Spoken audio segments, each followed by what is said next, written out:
అరే ఏంట్రా ఇది? ఇంకా సబ్స్క్రైబ్ చేసుకోలేదా? సబ్స్క్రైబ్ చేసుకుని ఆ బెల్ ఐకాన్ కొట్టండి. పారామెడికల్ వాళ్ళకి సంబంధించి ఒక అప్డేట్ అయితే రావడం జరిగింది. ఫైనలీ ఒక గుడ్ న్యూస్ అయితే వచ్చిందన్నమాట. సో మనకి ఈవినింగ్ అప్డేట్ అయితే ఇస్తామని చెప్పారు కదా. నేను ఇందాక మెసేజ్ అయితే చేశానమాట. సార్ ఈవినింగ్ అన్నారు కదా, ఇంకేమైనా అప్డేట్ వచ్చిందా రాలేదని వాళ్ళైతే రిప్లై అయితే ఇవ్వడం జరిగింది. So good evening, final merit list will be ready.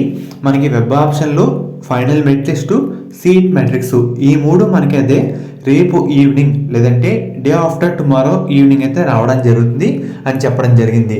ఇదైతే కన్ఫర్మ్ అనమాట. ఎందుకంటే మనకి మొన్నటి వరకు కొంతమంది విద్యార్థులు తప్పిదం వల్ల అంటే మనకి తప్పు ఇంటర్ మార్కులు అయితే యాడ్ చేశారు, వెరిఫికేషన్ కంప్లీట్ అయితే కావడం జరిగింది. సో ఇంకా లేట్ అంటూ ఉండదన్నమాట. మనకి మూడు ఒకేసారి రావడం జరుగుతుంది. ఇప్పటివరకు ఇదే చెప్పడం ఫస్ట్ టైం టెక్నికల్ వాళ్ళు కూడా final merit list will be ready అని. సో మనకి రేపు ఈవినింగ్ అని డే ఆఫ్టర్ టుమారో ఈవినింగ్ అని రిలీజ్ అయితే చేస్తామని టెక్నికల్ వాళ్ళు అయితే చెప్పారన్నమాట. ప్రజెంట్ అప్డేట్ ఇది ఇదే. మీకు నెంబర్ కూడా ఒకసారి ఎవరైనా నేను ఆ వీడియోలో కూడా కామెంట్ చేశారు, వాళ్ళకైతే రిప్లై ఇచ్చాను. సో మీరే మెసేజ్ చేసినా వాళ్ళు ఇదే చెప్తున్నారు అనమాట. సో ఫర్దర్ డేట్ కన్ఫర్మ్ అయినా మనకి రిలీజ్ అయినా సరే మీకు మళ్ళీ అప్డేట్ అయితే చేయడం జరుగుతుంది. సో ప్రజెంట్ అప్డేట్ ఇదే. సో ఫర్దర్ అప్డేట్ కోసం బెల్ ఐకాన్ కూడా వాళ్ళ ఆప్షన్